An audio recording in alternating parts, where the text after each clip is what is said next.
Hello friends, welcome to our channel know your worth. आज हम शुरू करने जा रहे हैं स्टैटिक जीके की सीरीज़ 1, जिसमें हम सभी स्टेट्स और यूनियन टेरिटरीज़ के बारे में जानेंगे, जैसे उनकी geographical conditions, cultural conditions, heritage, tribes, water resources etcetera, ताकि हमें एक ही वीडियो में उस स्टेट के बारे में मैक्सिमम और रेलेवेंट इंफॉर्मेशन मिल सके। तो आइए शुरू करते हैं हमारे पहले स्टेट असम से। असम, जिसे हम असम के नाम से भी जानते हैं, यह खूबसूरती से भरा हुआ राज्य है और हमारे देश की परंपरा और संस्कृति को बनाए हुए है।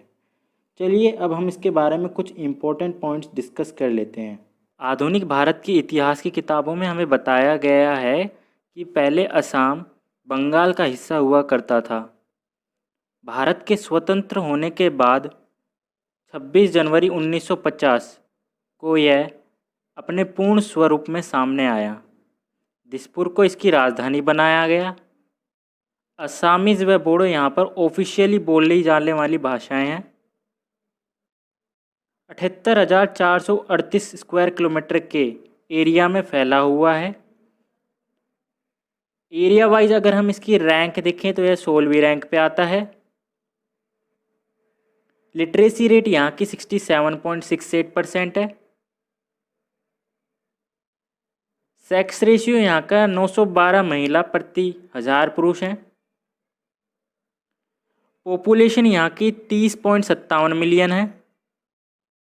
और जो मैंने आपको ये डेटा बताया है ये 2011 के सेंसस पे बेस्ड है।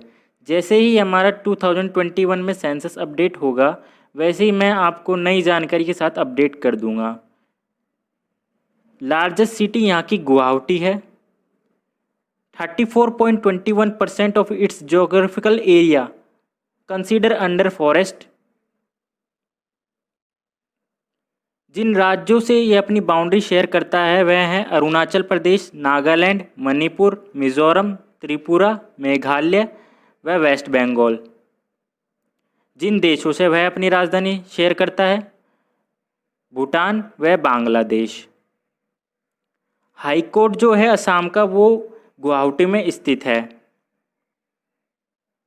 चलिए अब हम जान लेते हैं इसके कुछ स्टेट सिंबल्स के बारे में। तो यहाँ का जो राजकीय पशु है वह है वन हॉर्न्ड राइनोसोरस, यानी एक सींग वाला गेंडा। यहाँ की जो स्टेट बर्ड है वह है वाइट विंग्ड डक। यहाँ का जो स्टेट फ्लावर है वो है रिनकोस्टाइलस रेट्यूसा। और यहाँ का जो स्टेट ट्री है वह है डिप्टेरोकार्पस रेट्यूसस। अब चलिए जानते हैं कि असम किन कारणों की वजह से जाना जाता है। तो यहाँ की जो दिग्बोई सिटी है वहाँ पर इंडिया के पहले फर्स्ट ऑयल रिजर्व्स जो हैं डिस्कवर किए गए थे। यहाँ पर जो फर्स्ट ऑयल वेल एशिया में वो ड्रिल्ड किया गया था। जो लार्जेस्ट प्रोड्यूसर है बैम्बूज का इंडिया में वो असम है। जो लार्जेस्ट प्रोड्यूसर है टी का इंडिया में वो असम है। चलिए अब हम यहाँ के पॉलिटिकल एस्पेक्ट्स के बारे में जान लेते हैं। तो सबसे पहले शुरू करते हैं चीफ मिनिस्टर से। तो जो यहाँ के पहले चीफ मिनिस्टर रह चुके थे वो हैं मौलवी सैयद सर मोहम्मद अब्दुल्ला। और जो यहाँ के प्रेजेंट चीफ मिनिस्टर हैं वो हैं सर्बानंद सोनोवाल। अब आते हैं गवर्नर पर। तो जो यहाँ के फर्स्ट इंडियन गवर्नर थे वो थे सर अकबर हैदारी। और जो यहाँ के प्रेजेंट गवर्नर हैं वो हैं जगदीश मुखी। अब जान लेते हैं चीफ जस्टिस के बारे में। तो यहाँ के जो पहले चीफ जस्टिस थे वो थे चीफ RF लॉज। और जो प्रेजेंट चीफ जस्टिस हैं वो हैं चीफ श्री अजय लांबा। अब यहाँ के हम मेजर डांस फॉर्म्स के बारे में डिस्कस कर लेते हैं। तो यहाँ का क्लासिकल डांस जिसे हम शास्त्रीय नृत्य कहते हैं वो है सत्तरिया। और जो यहाँ का फोक डांस जिसे हम हिंदी में लोक नृत्य कहते हैं वो है बिहू। ये दोनों ही डांस फॉर्म्स बहुत ही ज़्यादा इम्पोर्टेंट हैं और ये अक्सर एग्ज़ाम में पूछ लिए जाते हैं।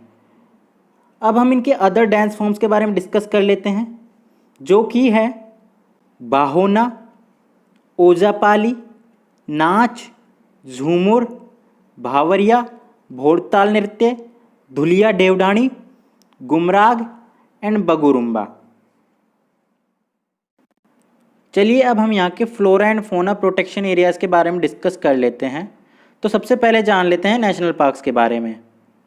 तो यहाँ के जो दो मोस्ट इम्पॉर्टेंट नेशनल पार्क हैं वो है काजीरंगा नेशनल पार्क और मानस नेशनल पार्क, क्योंकि इन दोनों पार्क को ही यूनेस्को ने वर्ल्ड हेरिटेज साइट घोषित कर दिया है।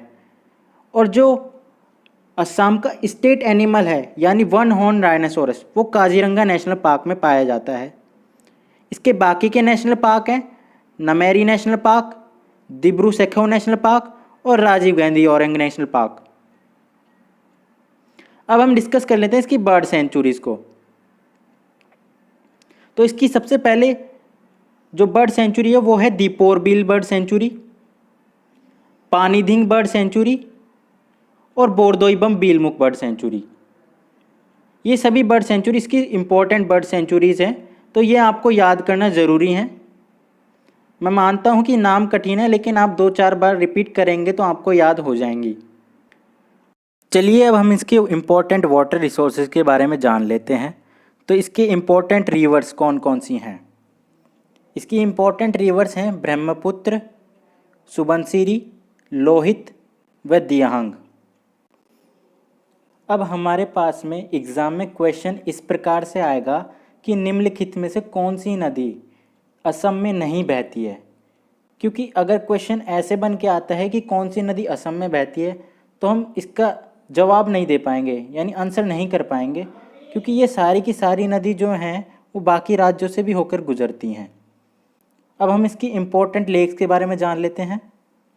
तो यहाँ की जो इम्पोर्टेंट लेक्स हैं वो हैं हाफलोंग लेक, दिहिंग लेक, हाकमा लेक व चंदूबी लेक। ये सभी इम्पोर्टेंट लेक्स हैं, तो आप याद कर लीजिएगा। 2-4 बार वीडियो देखेंगे तो कोई दिक्कत नहीं आएगी आपको याद करने में।